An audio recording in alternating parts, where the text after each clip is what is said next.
Bilgim, biyakta mınaki atam, biyakta apam, biyakta olsa men internetteki домашний desing.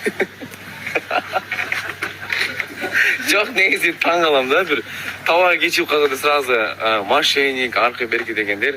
Кете үшін біздің каргоз кечігіп қалады. Біздің бірінші партиямыз ерте келген, екіншісі ерте келген, үшіншісі біраз задержка болып, сразу каш болып, мошенник, арқы бергі.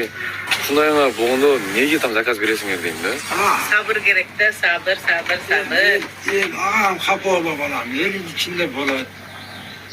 Бардығы бірде емес. Тиешелүү эмес только товар алган инсандарга. Урматтуу достор, мен силерге негизи күндө айтып келем да.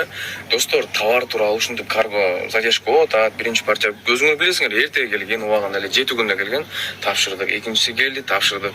Иногда бывает ушундай случай, негизи буну билет, товар алгандар билет, кээде 3 ай келип алат, 4 ай келип алат. Анан 3-үнчү партиядан негизи мен келди дедим го. Келди, бирок 33 штук аз келип калды да. Россияга жиберилип, анан жолду келтап атат да. Кете ушундай экиге бөлүнүп кетет экен. Мен 3-үнчү партия келди дедим, кана биздики 30 кишиге жетпей калган. Ошонун бир баары эле түшүндү.